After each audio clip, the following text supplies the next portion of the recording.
Hello friends, welcome to our concept. आज की class में हम लोग पढ़ने वाले हैं discount that is deductions under the head house property के बारे में। तो चलिए, लास्ट क्लास के अंदर हम लोगों ने पढ़ लिया था चार्जेबिलिटी के बारे में, annual value, gross annual value के बारे में भी हमने समझा था। आज की क्लास में हम लोग डिडक्शंस और कुछ छोटे मोटे टॉपिक्स डिस्कस करने वाले हैं। शुरुआत करते हैं डिडक्शंस के साथ। डिडक्शन स्टार्ट करने से पहले एक म्युनिसिपल टैक्सेस छोटा सा टॉपिक है, वो भी समझ लेते हैं। जैसा कि सेक्शन 23 के अंदर क्या कहा गया था कि annual value is the value after deduction of municipal tax. जब आप एनुअल वैल्यू निकालते हो हाउस प्रॉपर्टी हेड के अंदर, तो आपकी जो जीएवी आती है उसमें से हम लोग म्युनिसिपल टैक्सेस लेस करते हैं। क्या होते हैं म्युनिसिपल टैक्सेस, समझो। Municipal taxes basically these are the taxes which are levied by local authority on the property. कोई भी लोकल अथॉरिटी, लोकल कॉर्पोरेशन है, नगर निगम है, म्युनिसिपैलिटी है, वो आपकी प्रॉपर्टी के ऊपर प्रॉपर्टी टैक्स या म्युनिसिपल टैक्स लगाती है। दैट टैक्स अगर ओनर पे करता है, if the taxes are paid by the owner in the relevant previous year, then they are allowed as deduction। क्यों? क्योंकि आप मकान के ऊपर खर्चा किया है ना। देखो, कॉस्ट ऑफ इम्प्रूवमेंट और वो सब कहाँ जाता है? कैपिटल गेन के अंदर। मकान की मरम्मत कराई, कैपिटल एक्सपेंडिचर किया, फलाना ढिंगना, ये सब कहाँ जाएगा? Capital gain. जब आप उस एसेट को बेचोगे तब उसका डिडक्शन ले सकते हो। मगर जो टैक्सेस जो आप आज पे कर रहे हो उस मकान के ऊपर, वो गवर्नमेंट कह रही है कि वो आप ठीक है हाउस प्रॉपर्टी में ले लो, हमने तुम्हारा इतना डीमिंग किया है ना, तो ठीक है म्युनिसिपल टैक्सेस अल्टीमेटली दे दो गवर्नमेंट को ही रहे हो, तो ठीक है उसका डिडक्शन ले लो। सिंपल सी मैक्स ये है, ठीक है। क्या बोला गया? और it is also known as local tax, corporation tax और प्रॉपर्टी टैक्स। किसी भी नाम से आप इसको जान सकते हैं, पहचान सकते हैं, बुला सकते हैं। किसी भी फॉर्म में पे करो, मगर पेमेंट कौन करेगा? ओनर। जो एसेट का ओनर है, जिसके अंदर, जिसके हेड के अंदर इनकम्स की कंप्यूट की जा रही है, कंप्यूटेशन ऑफ टोटल इनकम के अंडर, इन दैट सिनेरियो वो ही इसका फ़ायदा उठा सकता है। मगर सर अगर ये ओनर नहीं पे करे तो क्या बड़ी बात है? मतलब अगर टेनेंट पे कर रहा है तो क्या, तो नहीं मिलेगा। क्लियर कट लिखा है, deduction is not allowed if it is paid by tenant. Tenant मतलब किराएदार। अगर किराएदार आपका टैक्स पे कर रहा है तो आपको डिडक्शन नहीं मिलेगा, है ना। इसका मतलब क्या है? आपको ही पे करना है। क्वेश्चन क्या बनेगा कि कोई भी ऐसे प्रॉपर्टी टैक्स है, म्युनिसिपैलिटी टैक्स है, किसने पे किया? टेनेंट ने पे किया। क्या ओनर डिडक्शन ले सकता है उस चीज़ का?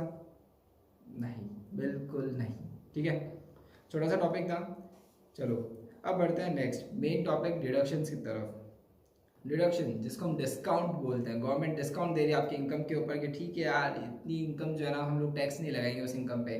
डिडक्शन पहले भी हम लोग डिडक्शन पढ़ चुके हैं, अभी वापस पढ़ रहे हैं। पहले डिडक्शन हम लोगों ने पढ़े थे सैलरी के अंदर, अब पढ़ रहे हैं डिडक्शन हाउस प्रॉपर्टी के अंदर। हाउस प्रॉपर्टी आपको दो डिडक्शन देता है, 24A और 24B। 24A आपको देता है स्टैंडर्ड डिडक्शन, वेयरएज 24B आपको डिडक्शन देता है ऑन द इंटरेस्ट। आपने कोई लोन लिया है, उसके ऊपर आपने कोई इंटरेस्ट पे किया है, तो उसके ऊपर आपको डिडक्शन मिलेगा। प्लस 24A आपको देता है स्टैंडर्ड डिडक्शन। क्या, इतना तो मिलेगा ही मिलेगा। 24A क्या बोलता है? इतना तो मिलेगा ही मिलेगा। सैलरी के अंदर क्या था स्टैंडर्ड डिडक्शन? 50,000, है ना। और 50,000 से अगर आपकी कम सैलरी है तो ठीक है, पूरी की पूरी नहीं। 50,000 के अबव है तो 50 तो मिलेगा ही मिलेगा। सेम केस है यहाँ पे। स्टैंडर्ड डिडक्शन यहाँ पे क्या दे रहा है? ये बोल रहा है 30% ऑफ एनएवी। स्टैंडर्ड डिडक्शन कितना है? 30% ऑफ नेट एनुअल वैल्यू। जो भी एनुअल वैल्यू आपने कंप्यूट किया है, ER SR सब कर करा के जो एनुअल वैल्यू आया उसका 30% आपको कितना मिलेगा? Standard deduction. अब पढ़ते हैं standard deduction under section 24A, 30% of NAV. Standard deduction under section 24 is not allowed if NAV is निल और नेगेटिव। बट ऑब्वियस है, मतलब नहीं भी लिखता तो क्या फर्क पड़ता, पर फिर भी लिखना पड़ता है, नहीं तो क्या ना तुम लोग उसको गलत करके आते हो। समझो, मेरी एनुअल वैल्यू क्या आ रही है? निल। सपोज करा एसओपी का केस है, मेरी एनुअल वैल्यू क्या है? निल। अब स्टैंडर्ड डिडक्शन कितना दिया है गवर्नमेंट ने मेरे को 24A के अंदर? 30%। तो 30% ऑफ क्या एनएवी करूँगा? 30% एनएवी क्या है मेरी? 0। तो उसका 30% क्या आएगा? 0 आएगा ना यार। नील बट्टा सन्नाटा, है ना। इतनी तो मैक्स आने का ना। इसलिए गवर्नमेंट ने क्या कहा यार, अगर एसओपी या एनुअल वैल्यू नील है तो स्टैंडर्ड डिडक्शन नहीं मिलेगा। फालतू तुम लोग रिफंड लेने मत पहुंच जाना गवर्नमेंट से, और रिफंड बनेगा भी नहीं यार। एनुअल वैल्यू क्या है? 0। तो 30% 0 का क्या होगा? 0 यार, है ना। चलो let's not get into the max. अभी हम लोगों को पढ़ना है प्रोविजन ऑफ कंसेप्ट। पूरा फोकस इस तरफ चाहिए। ये जो चार्ट है ना, इस चार्ट से आपके डिडक्शन का कंसेप्ट क्लियर हो जाएगा। जो भी कंफ्यूजन है ना, यहाँ से क्लियर होगा। स्टेप बाय स्टेप चलेंगे चार्ट के लिए। आपको मैंने अभी क्या बता दिया, अभी तक आपने क्या सीखा है? इंपॉर्टेंट। 30% NAV का डिडक्शन मिलेगा, स्टैंडर्ड डिडक्शन सबको मिलेगा, ठीक है, क्लियर। उसके बाद मिलेगा इंटरेस्ट ऑन लोन, जिस किसी ने भी लोन लिया अपनी प्रॉपर्टी के ऊपर या प्रॉपर्टी के लिए, उसको उसके इंटरेस्ट का डिडक्शन मिलेगा। कितना मिलेगा ये डिस्कशन अभी करना है, क्लियर। अब मैं स्टार्ट कर रहा हूँ चार्ट, ध्यान से समझना। डिडक्शंस अलाउड फ्रॉम NAV, ये उसकी क्या हो गई हेडिंग। सबसे पहले दो कैटेगरी बनाई हमने, LOP और deem to be let out property, दूसरी तरफ है SOP। ये आपको पता है LOP और डीम्ड LOP क्या होता है, ये हम लोग पिछली क्लास में डिस्कस कर चुके हैं, इसलिए अब हम टाइम वेस्ट नहीं करेंगे, ओके। अब पढ़ते हैं LOP और डीम्ड LOP के अंदर। स्टैंडर्ड डिडक्शन मिल जाएगा 24A के अंदर, कितना 30% ऑफ NOV। गलती से भी दिमाग में मत लाना एक घर का एक कैलकुलेशन होगा, दो घर का दो कैलकुलेशन होगा, नहीं, सारे घरों का इकट्ठा कैलकुलेशन होगा, है ना। ये एक हेड है ना। हेड में जितना भी कहीं से भी होगा आपके घर बन रहे, सपोज करो गोवा में घर है, बॉम्बे में घर है, बेंगलोर में घर है, सबका एक साथ एनुअल वैल्यू निकलेगा, ओके। उसके ऊपर आपको 30% क्या मिलेगा, स्टैंडर्ड डिडक्शन, क्लियर। दूसरा डिडक्शन 24B क्या लिखा हुआ है, interest on borrowed capital fully allowed, जितना मांगोगे उतना मिलेगा। क्या बोल रही है गवर्नमेंट, जितना पैसा लोगे उतना तुमको इंटरेस्ट पे करना पड़ेगा, और जितना इंटरेस्ट पे करोगे उतना डिडक्शन मिलेगा। गवर्नमेंट क्यों कर रही है ऐसा, गवर्नमेंट प्रमोट कर रही है, गवर्नमेंट चाहती है कि तुम यार भाड़े का धंधा करो, अरे नहीं रे। गवर्नमेंट का इंटेंशन क्या है कि जितना आप लोन लोगे तो एक इकोनॉमी को बेनिफिट मिलता है, वो आप इकोनॉमिक्स के अंदर सीखोगे कि किस तरीके से लोन लेने से आपको इकोनॉमिक्स को आप हेल्प कर दो।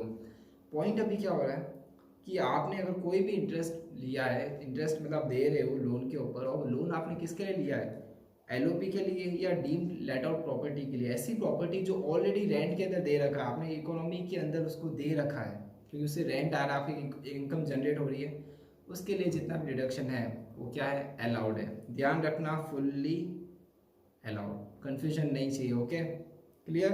जितना मांगोगे उतना मिलेगा, क्या, डिडक्शन, किस केस में, इंटरेस्ट के केस में। ये हुआ मैटर खत्म। अब चलते हैं SOP, सबसे कॉम्प्लिकेटेड। सर SOP के अंदर एक ही डिडक्शन में दे रहे हो आपको, ऐसा क्यों, अरे अभी तो समझाया था, क्या समझाया था, एनुअल वैल्यू नील होगी तो 30% नील मिलेगा। ये क्या लिखा हुआ है, standard deduction under section 24 is not allowed if NAV is negative. SOP के केस में एनुअल वैल्यू क्या होती है, नेगेटिव। मैंने इसलिए कहा था लिखना पड़ता है, लिखना पड़ता है, नहीं तो कन्फ्यूजन पैदा होता है, कन्फ्यूजन को पैदा नहीं करने का। SOP के केस में स्टैंडर्ड डिडक्शन जो है वो ऑलरेडी आपके एनुअल वैल्यू नील है, इसलिए स्टैंडर्ड डिडक्शन नहीं मिल पाएगा। कंडीशन मैंने आपको अभी भी समझाया था, यहाँ पे वही है। अब बात करते हैं 24B के बारे में। 24B क्या बात करता है, interest on borrowed capital. Simple, sir इधर भी कर दो ना, जितना मांगेंगे उतना मिलेगा। अरे नहीं रे, तुम्हारे पास एक ही तो घर है, तुम एक घर में रह रहे हो तो कितना लोन लोगे, है ना। गवर्नमेंट को भी ये चीज़ समझ में आती है, गवर्नमेंट कह रही है तो इससे हमारा कोई फ़ायदा नहीं हो रहा। गवर्नमेंट क्या कह रही है कि तुम्हारे लोन लेने से हमारा कोई फ़ायदा नहीं हो रहा है, तुम इकोनॉमी को क्या दे रहे हो, क्या दिया है तुमने, एक घर लिया और एक घर के अंदर तुम क्या कर रहे हो, हमें आइडिया नहीं। गवर्नमेंट ने कहा नहीं, यहाँ हम जितना मांगोगे उतना नहीं देंगे, यहाँ तुमको दे दिया क्योंकि तुम वहाँ पे इकोनॉमी को हेल्प कर रहे थे, दूसरों को किराए पे जब मकान दे रहे हो तो दूसरों को तुम उसकी हेल्प कर रहे हो। गवर्नमेंट ने कहा यहाँ दे देंगे, यहाँ नहीं देंगे। किस केस में, SOP के केस में। समझ में आई बात, क्या हो रहा है SOP के केस में। SOP के केस में अगर ये बोला है कि अगर आपने कोई भी लोन लिया है, ठीक है, लोन टेकन फॉर, या तो आपने रिपेयर के लिए लिया है, रिन्यूअल के लिए लिया है, रिकंस्ट्रक्शन ऑफ हाउस प्रॉपर्टी के लिए लोन अगर आपने लिया है तो कितना डिडक्शन मिलेगा, मैक्सिमम 30,000। क्या प्रिंसिपल का नहीं हो रहा है, ये इंटरेस्ट की, मेरे को यही तो प्रॉब्लम है ना तुमने पूरी बात नहीं सुनते हो। सपोज करो आपने इंटरेस्ट पे किया है 50,000 पूरे साल, ठीक है, कितना डिडक्शन मिलेगा 24B के अंदर, सिर्फ 30,000 का ही मिलेगा। अगर आपने लोन किस लिए लिया, रिपेयर के लिए लिया है, रिन्यूअल के लिए लिया है, या रिकंस्ट्रक्शन करो उसी प्रॉपर्टी का, उसी ज़मीन पे प्रॉपर्टी को रिकंस्ट्रक्ट करवा रहे हो, कितना मिलेगा 30,000। सर इंटरेस्ट मैंने 20,000 ही पे किया है, फिर भी 30 ले लूँ क्या, नहीं, ये स्टैंडर्ड नहीं है। क्या लिखा हुआ है, अप टू मैक्सिमम 30 ले सकते हो। अगर तुमने 20,000 का ही इंटरेस्ट पे किया है साल में तो आप कितना डिडक्शन ले सकते हो, 20,000। समझ में आई बात, स्टैंडर्ड नहीं है। स्टैंडर्ड का मतलब क्या होता है, इतना में मिलेगा ही मिलेगा, ठीक है, मगर इस केस में इतना नहीं मिलेगा। स्टैंडर्ड के केस में भी अगर कम दे रहे हो ना तो कम ही मिलेगा। गवर्नमेंट के घर मत पहुँच जाना रात को सीतारामन जी के पास में रिफंड लाओ, नहीं, ऐसा नहीं चलेगा। क्लियर, वापस समझ लो। अगर आपने लोन लिया है रिपेयर, रिन्यूअल या रिकंस्ट्रक्शन ऑफ प्रॉपर्टी के लिए, कितना इंटरेस्ट का डिडक्शन मिलेगा? मैक्सिमम 30,000। Clear sir? नया मांगता क्या? प्रॉपर्टी नहीं मांगता सर, मैं पुरानी प्रॉपर्टी को रिपेयर करा करा के थक गया हूँ, मैं नई प्रॉपर्टी बनाऊंगा, नई प्रॉपर्टी खरीदूंगा, कुछ भी एक्विजिशन करूंगा, बस अब अंदर से कीड़ा जग गया है। कोई बात नहीं, जग गया है, अच्छी बात है। क्या है गवर्नमेंट ने कहा है? For acquisition of construction of house property, नई प्रॉपर्टी अगर आप बना रहे हो और आपने उसके लिए क्या किया है? लोन लिया है। लोन अगर आपने 1/4/99 दैट इज 1499 से पहले लिया है, loan taken if the loan is taken before 1499, in that scenario was maximum deduction कितना? 30,000। सर ऐसे कैसे? अरे यार तुमने क्या बहुत पहले का लोन लिया हुआ है, तो कितना इंटरेस्ट का डिडक्शन मिलेगा? 30,000 का ही मिलेगा। ठीक है, ये ईयर की बात हो रही है, पर ईयर है, तो 30,000 पर ईयर ही मिलेगा। मैटर खत्म, मैटर खत्म। मगर सर अगर 1499 के बाद में लूँ, तो 1499 के बाद में लोगे तो आपको दो कंडीशंस का सामना करना पड़ेगा। क्या है दो कंडीशन? पहला, जो भी उसका एक्विजिशन है या कंस्ट्रक्शन है वो विद इन 5 ईयर्स आपने कंप्लीट किया है। ठीक है, जब भी आपने end of the financial of जब भी आपका मकान बनाने का मन हुआ है और आपने मकान बनाने के लिए लोन लिया है, विद इन 5 ईयर्स उसका कंस्ट्रक्शन क्या किया है? पूरा। ठीक है, प्लस कोई एक सर्टिफिकेट लिया है किसी from lander specifying interest payable, मतलब ऐसा ही कि हम मन चाहे इंटरेस्ट नहीं पे कर सकते, वो लैंडर आपको सर्टिफाई करेगा कि यार ये बंदा मेरे को इतना इंटरेस्ट पे कर रहा है, सर्टिफिकेट मांगता। ऐसा तुम बंद से कहोगे कि हम लोग को सारा इंटरेस्ट ही पे कर रहे हैं, प्रिंसिपल पे ही नहीं कर रहे हैं, ऐसा नहीं होगा। गवर्नमेंट ने काम बहुत सिस्टमेटिक किया है। क्या कहा है गवर्नमेंट ने? एक तो तुम मकान कितने साल में कंप्लीट करोगे? 5 साल के अंदर अंदर कंप्लीट हो जाना चाहिए। नहीं किया तो पूरा जितना भी तुमने डिडक्शन लिया है ना, पूरा तुम्हारा इनकम बन जाएगा 6th ईयर के अंदर। समझ रहे हो? तो गलती से भी ये हालत मत करना। जो भी आप लोन ले रहे हो एक्विजिशन ऑफ न्यू प्रॉपर्टी के लिए या कंस्ट्रक्शन की लोन ले रहे हो, 5 साल के अंदर आपको कंस्ट्रक्शन पूरा करना है, प्लस एक सर्टिफिकेट भी लेना है लैंडर से कि भाई मैंने इतना इतना इंटरेस्ट तुमको पे किया है। क्लियर? दोनों सर ले लिया तो मैक्सिमम 2 लाख। सर इसमें भी मैक्सिमम? अरे तुम एसओपी हो रहे, तुम अपने लिए कर रहे हो, इकोनॉमी के लिए नहीं कर रहे हो। तो गवर्नमेंट क्या कह रही है? मैक्सिमम 2 लाख तक का हम क्या देंगे तुमको? इंटरेस्ट का डिडक्शन देंगे। क्लियर? सर नहीं हुआ 5 साल में पूरा, मेरा 5 साल में पूरा नहीं हुआ सर, मैं बहुत आलसी हूँ, मैं बहुत मेहनत से घर बना रहा हूँ सर, एक एक पाई जोड़ जोड़ के बना रहा हूँ, लोन लेना पड़ता है। ठीक है ना रे, कितना मिलेगा? 30,000। क्लियर? क्या हुआ? समझ में आई बात कुछ भी? 2 लाख का बेनिफिट अगर आपको लेना है तो आपको एक तो 1/4/99 के बाद में लोन लेना है, दूसरा 5 साल के अंदर कंस्ट्रक्शन पूरा करना है, तीसरा एक सर्टिफिकेट लेना है। अगर तीनों कंडीशन पूरी होती है तो बॉस आपको क्या हो जाएगा? 2 लाख का बेनिफिट मिल जाएगा। क्लियर? इन केस कोई भी कंडीशन ब्रीच हुई तो 30,000 का मिलेगा। 1/4/99 से पहले अगर लोन लिया है कितने का मिलेगा? 30,000 का मिलेगा। सर मैंने सिर्फ रिपेयरिंग के लिए लिया है, मेरे को चेयर सही करानी थी इसलिए लोन लिया है, अरे बॉस 30,000 का मिलेगा। क्लियर? ये क्वेश्चंस कॉम्प्लिकेटेड बनेंगे, इस केस स्टडी बेस पे बनेंगे और आपसे पूछा जाएगा कि 24D के अंदर कितना डिडक्शन अवेलेबल है। अब सिनेरियो इसी में से आएगा, आपको इस चार्ट के फ्लो में बहना है, जैसे नदी के बहाव में बहते हो ना वैसे इस फ्लो चार्ट के बैग में बहना है। क्वेश्चन पढ़ते ही आपको सबसे पहले आइडेंटिफाई करना है भाई डीएलओपी है या एसओपी है। ठीक है, आपने आइडेंटिफाई कर लिया बॉस लेट आउट प्रॉपर्टी है, टेंशन ही नहीं। लेट आउट प्रॉपर्टी आने के बाद अगर कोई भी आगे की कहानी आ रही है ना, उसमें कंफ्यूज नहीं होना। जैसे सपोज ये कहानी आपको एलओपी में दे दी, कंफ्यूज नहीं होना। क्या करोगे? सीधा सीधा अलाउ करोगे। एलओपी के अंदर जाके वो बोल रहा है आपको क्या कि यार 3 साल के अंदर ही है ना इसने प्रॉपर्टी पूरी बना ली, अच्छी बात है, फुल्ली अलाउ। वो एलओपी के अंदर पूछ रहा है कि मैक्सिमम डिडक्शन कितना मिलेगा? मांगोगे जितना मिलेगा। क्या? एलओपी के केस में जितना मांगोगे उतना मिलेगा। किस में? एलओपी में। ध्यान रखना। मगर एसओपी है बॉस लिमिटेशन। ध्यान रखना, इकोनॉमी वाला एग्जाम्पल, तुमने देश को क्या दिया वही तो तुमको सरकार देगी। याद रखना, ये सब बातें ना एग्जाम्स में याद आएगी तुमको मेरी। क्लियर? चार्ट को याद करने का तरीका इससे अच्छा नहीं हो सकता। आपको केस स्टडी आएगी मगर आपको माइंड में फिट करना रहेगा डीएलओपी एसओपी क्या होता है। क्लियर? और पीएसआईटी है तो देखो पीएसआईटी में आपको क्या बताया था कि 2 साल तक तो गवर्नमेंट कह रही तुम बेच लो जितना बेच सकते हो, नहीं बेच पाए तो उसके बाद वो क्या हो जाएगा? डीएलओपी। इसलिए यहाँ पे सिर्फ 3 केस को ही डिस्कस किया है। क्लियर? चलो, नहीं समझ में आया वीडियो को पॉज करके एक बार वापस पढ़ लो। ठीक है, इसके बाद क्वेश्चंस यहाँ से सॉल्व करो, टेलीग्राम के चैनल पे जाके सारे क्वेश्चंस को सॉल्व करो इनकम टैक्स के। उससे क्या होगा? आपका ब्रशिंग होगा, आपके कंसेप्ट है जो भी मिसकंसेप्शन है ना क्लियर होंगे। ठीक है, बढ़ते हैं नेक्स्ट टॉपिक। अब फटाफट लेते हैं इनएडमिसिबल डिडक्शंस क्या होता है। अरे भाई वह डिडक्शन जो आपको एडमिट नहीं हो रहे हैं या वह डिडक्शन जो प्रोवाइडेड नहीं है या आप अलाउ नहीं है, किसकी तरफ से, इनकम टैक्स एक्ट की तरफ से। सेक्शन 25 क्या बोलता है, any interest that is chargeable under this act which is payable outside India shall not be deducted if, अगर आपने क्या टीडीएस नहीं काटा है, the tax has not been paid और डिडक्टेड फ्रॉम सच इंटरेस्ट, आपने उस इंटरेस्ट तो पे किया फॉरेनर को, ठीक है, दुबई से किसी शेख से लोन ले लिया, उस पर इंटरेस्ट आप ले रहे हो और आप क्या चाहते हो 24B के अंदर डिडक्शन भी ले लूँ। कैसे कैसे? गवर्नमेंट ने रेजिडेंशियल स्टेटस क्यों बनाया है? गवर्नमेंट ने क्या कहा, टीडीएस काटो, तुमको टीडीएस काटना पड़ेगा। अगर किसी फॉरेनर से तुमने लोन लिया है उस पर टीडीएस नहीं काटा है तो 24B के अंदर डिडक्शन भूल जाओ, ठीक है, चाहे एसओपी है चाहे एलओपी है, भूल जाओ, उसमें एसओपी एलओपी का कोई रोल नहीं है, ठीक है। सेक्शन 25 24 को ओवरराइड कर रहा है। सर टीडीएस काट लिया, टीडीएस काटने के बाद देखो कि उस बंदे का कोई एजेंट वेजेंट है क्या इंडिया में, हाँ है सर, इन दैट केस आपको अलाउ हो जाएगा। अगर एजेंट नहीं है या आपने टीडीएस नहीं काटा है, इन दैट सिनेरियो वो जो इंटरेस्ट आपने पे किया है उसका कोई बेनिफिट नहीं मिलेगा। 24B को 25 ओवरराइड कर रहा है। एसओपी एलओपी का केस, कोई भी केस आ जाए, अगर foreigner that is outside India आपने इंटरेस्ट का पेमेंट किया, टीडीएस काटना है, टीडीएस नहीं काटा एसएससी ने, इन दैट सिनेरियो बॉस लग गई आपकी, समझ रहे हो मेरी बात को, लग गई अच्छी खासे।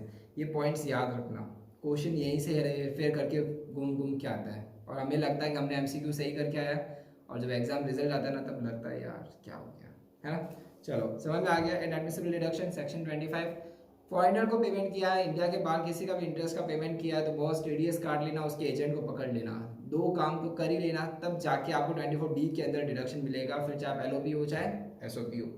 परफेक्ट। अब बात करते हैं सर एरियर्स ऑफ रेंट की। 25A क्या होता है? एरियर ऑफ रेंट का मतलब होता है कि यार जैसे रेंट आपका ड्यू हो गया पर टेनेंट आपको रेंट नहीं दे पा रहा है या टेनेंट ने रेंट नहीं दिया या वो रेंट जो है वो आउटस्टैंडिंग चल रहा है, उधारी है ना, उधार चलो, टेनेंट ने 2-4 महीने हो गया रेंट ऊपर चढ़ता गया दे ही नहीं रहा है ना, ये होता है एरियर्स ऑफ रेंट। उसके बाद लिखा है अनरियलाइज्ड रेंट, टेनेंट लापता, टेनेंट गया अपने गांव, टेनेंट कह रहा भूल जाओ अपना रेंट तुम, वो क्या हो गया अनरियलाइज, ऐसा रेंट जो आप रियलाइज नहीं कर सकते हो, ऐसा रेंट जिसको आप अपनी पॉकेट में नहीं ले सकते हो, ठीक है, मीनिंग क्लियर, परफेक्ट। क्या बोल रहा है सेक्शन, क्या बोल रहा है 25A, ये कब टैक्स होगा? गवर्नमेंट भी कह रही है यार बंदे ने इतनी कोशिश कर ली, रेंट एरियर हो गया, अनरियलाइजेबल रेंट हो गया है तो ठीक है, मगर गवर्नमेंट ने क्या कहा, जब आएगा तब वसूल करेंगे, जब आएगा तब क्या होगा, टैक्स लेगा। ये सैलरी की तरह नहीं है कि ड्यू हो गया तो टैक्स लग गया, यहाँ पे गवर्नमेंट लीनियंट है, ध्यान रखना, हेड्स को आपस में सीखते रहो तो क्या होगा, कंसेप्ट क्लियर होंगे। सैलरी में तो क्या होगा, सैलरी ड्यू हो गई तब भी टैक्स लग जाता है वेदर रिसीव्ड और नॉट, यहाँ पे ऐसा नहीं है बॉस, यहाँ पे क्या बोला है, taxable in the year of receipt और रियलाइजेशन, जिस साल तुमको आएगा ना उस साल तुमसे वसूल करेगा। क्या बोल रही है गवर्नमेंट, जिस साल एरियर ऑफ रेंट या अनरियलाइज्ड रेंट तुमको रिसीव होगा उस साल हम टैक्स लगाएगा। कितना लगाएगा? डिडक्शन तो ले लो यार, तुम लगाने की बात अभी नहीं होगी, पहले डिस्काउंट कितना, 30% of such rent received, standard deduction है, सब जगह मिलेगा, ठीक है। उसके बाद taxable even if asset is not, ये सबसे ब्यूटी है ना बॉस, तुमने प्रॉपर्टी बेच दी, उसके बाद अगले आदमी का मन जगा कि नहीं यार मुझे बंदे का रेंट चुकाना है, चुकाया रेंट, तुम उसको बोले मैं तो ओनर ही नहीं हूँ, वो फिर भी रेंट दे रहा है, गवर्नमेंट क्या बोल रही है, तू भली ओनर है या नहीं है, क्या बोल रही गवर्नमेंट, तुम चाहे ओनर हो या नहीं हो पर जब रेंट तुम्हारा आने वाला था तब तुम ओनर थे, इसलिए इट विल बी टैक्सेबल। क्या बोला है, taxable even if एसेसी is not the owner. अब कोई बहाना नहीं चलेगा कि प्रॉपर्टी बेच दी है मैंने, ये कर दी वो, नहीं नहीं नहीं नहीं, आ रहा है ना, लक्ष्मी आ रही है ना, थोड़ी सी लक्ष्मी कहाँ जाएगी, गवर्नमेंट के पास, ठीक है। चलो ये क्लियर हुआ आपको, एरियर ऑफ रेंट और अनरियलाइज्ड रेंट 25A, ठीक है। अब बात करते हैं को ओन प्रॉपर्टी, ये क्या होता है को ओन, अरे भाई एक ही प्रॉपर्टी के दो मालिक, क्या है को ओन प्रॉपर्टी, एक ही प्रॉपर्टी के जब दो मालिक हैं या दो से ज़्यादा लोग मालिक हैं उसे हम बोलते हैं को ओन प्रॉपर्टी। अब उस केस में होना क्या है, सबसे पहले वही चीज़ एसओपी है ना, तो कोई गवर्नमेंट को बांधा ही नहीं, गवर्नमेंट का एसओपी वैसे भी ले लो तुम, ठीक है, भले एक बड़ा सा बंगला ले रखा है तुम लोगों ने, 4-5 लोगों ने मिलके उसको किया है और सबके सब क्या रह रहे हैं, एसओपी है, तो एनुअल वैल्यू क्या रहेगी, हर ओनर के लिए nil, annual value for each owner will be nil, each को owner will be entitled to a deduction of 30,000 और 2 lakh as the case may be on account of interest on borrowed capital. SOP के लिए government lenient है, government कह रही ठीक है यार, एक तो घर छोड़ो यार, 7 घर छोड़ के डायन अटैक कर सकती है, तो क्या एक घर गवर्नमेंट नहीं छोड़ सकती? मेरी बात को सुनो, डायन भी 7 घर छोड़ के अटैक करती है, तो ये तो हमारी गवर्नमेंट है यार, एक घर तो छोड़ेगी ना। वो एसओपी छोड़ा है गवर्नमेंट ने कहा एसओपी मजे ले लो तुम, उसके बाद का जो भी यहाँ डीम्ड एलओपी बना जाएंगे। क्या हो रहा है एसओपी के अंदर? को ओन प्रॉपर्टी मतलब पहले तो मीनिंग समझ लो यार, तुम क्या ना इमोशनल हो जाते हो। सपोज करो एक हाउस प्रॉपर्टी है, इस प्रॉपर्टी के 4 ओनर है। सर 4 ओनर कैसे होंगे? अरे भाई चारों का रजिस्ट्री में नाम है, हो सकता है किसी का 25 है, किसी का 50 है, किसी का 46% है, कुछ भी हो सकता है। तो ये जो प्रॉपर्टी का जो भी ये ओनर कहलाएंगे। गवर्नमेंट क्या कह रही है, चारों के अंदर चारों की इनकम जो हेड होगा उसके अंदर ये प्रॉपर्टी का कंप्यूटेशन आएगा। एनुअल वैल्यू क्या रहेगी उन सब के लिए? नील। उसके बाद जो 30,000 और 2 लाख का जो डिडक्शन है वह भी उन दोनों सबको मिलेगा। किस केस में? को ओन प्रॉपर्टी के केस में, मगर कहाँ पे? एसओपी। क्लियर? इजी है, इसमें कोई मगजमारी नहीं है, एसओपी गवर्नमेंट सबको दे रही है। ये मत कर देना इसमें कंट्रीब्यूशन प्रपोर्शनेट मत कर देना कि इतना ही मिलेगा, दे रही है एसओपी के केस में, दे रही है गवर्नमेंट। ठीक है, अब समझो एलओपी। अब क्या समझा रहा हूँ? एलओपी। एलओपी के केस में क्या करना है? सबसे पहले तो आपको इनकम निकालनी है। As if the property is own by one owner, ऐसे निकालो इनकम कि इस प्रॉपर्टी का सिर्फ एक ही ओनर है। ठीक है, उसके बाद जो भी इनकम आपने निकाली है उसको अपॉर्शनमेंट कर दो, उसको आपस में बांट दो, जिसका जितना हिस्सा है ना वो इनकम उतनी उसके हिस्से में जाके टैक्स लगेगी। फॉर एग्जांपल आपकी टोटल इनकम आई 1 लाख, 1 लाख के अंदर जो भी कोन प्रॉपर्टी थी उसके 4 पार्टनर थे, सबका हिस्सा 25%, तो हर एक के हिस्से में कितना जाएगा? 25,000। ये है इसका मीनिंग। जबकि एसओपी के केस में ऐसा कुछ भी नहीं किया। एनुअल वैल्यू तो बंदे ने क्या कर दी? नील कर दी, इसलिए अपॉर्चमेंट करने की जरूरत ही नहीं पड़ी। और जो भी डिडक्शन है जिसने जितना लिया होगा उसको उतना मिलेगा, बिकॉज जो लोन पे कर रहा है, जो इंटरेस्ट पे कर रहा है उसी को डिडक्शन मिलेगा। इसलिए एसओपी में कोई उलझन ही नहीं थी। एलओपी के अंदर सबसे पहले आपको इनकम निकालनी है as if the owner is one, उसके बाद उसको एलोकेट करना है। क्लियर? इजी सेक्शन है, कोई टेंशन वाली बात नहीं है इसमें। ओके, अब आता है इंपॉर्टेंट टॉपिक, हाँ, डीम्ड ओनरशिप। ये मस्त है। आपने वो कहावत सुनी है, मान न मान मैं तेरा मेहमान? सुनिए क्या, मान न मान मैं तेरा मेहमान। गवर्नमेंट भी यही कर रही है बॉस, तू मान चाहे ना मान, मैं मानूंगा कि तू उस मकान का मालिक अभी भी है। क्या बोल रही गवर्नमेंट? तू चाहे मान चाहे मत मान, मैं मानूंगा कि उस मकान का मालिक अभी भी तू है। मस्त है ना? उसको क्या बोले? Deemed ownership. पर इससे इम्पैक्ट क्या है sir? What is the impact? Government को मानना है मानने दो। अरे बॉस लग जाएगी ना तुम्हारे, टैक्स कौन देगा? गवर्नमेंट ने क्या बोला है? टैक्स ऑलरेडी पहले वो रेंट का तुम लगा दिया गवर्नमेंट ने कि डीम्ड रेंट, एक्सपेक्टेड रेंट, है ना? उसके बाद आ गया डीम्ड ओनरशिप, तो सोचो टैक्स कितना बनेगा। मगर डीम्ड ओनरशिप के अंदर भी जो केसेस है ना वो काफ़ी जेन्युइन है। सबसे पहले केसेस देखते हैं, उसके बाद देखते हैं कि डीम्ड ओनर कौन कहलाएगा, उसके बाद समझेंगे कि कोई एक्सेप्शन दिया है क्या। ठीक है, चलो शुरू करते हैं। सबसे पहले situation, an individual who transfers house property to his or her spouse. Obviously यार किसी और के स्पाउस को तो ना ट्रांसफर करेगा। क्या लिखते हो? Without adequate consideration. ये क्या मामला है सर? मैंने ना मेरी वाइफ के नाम पे मकान कर दिया सर, मेरे को ना मेरी वाइफ बहुत अच्छी लगती है इसलिए मैंने मेरी वाइफ के नाम पे कर दिया मकान। ठीक है, गवर्नमेंट ने कहा ठीक है कर दो, कोई बात नहीं।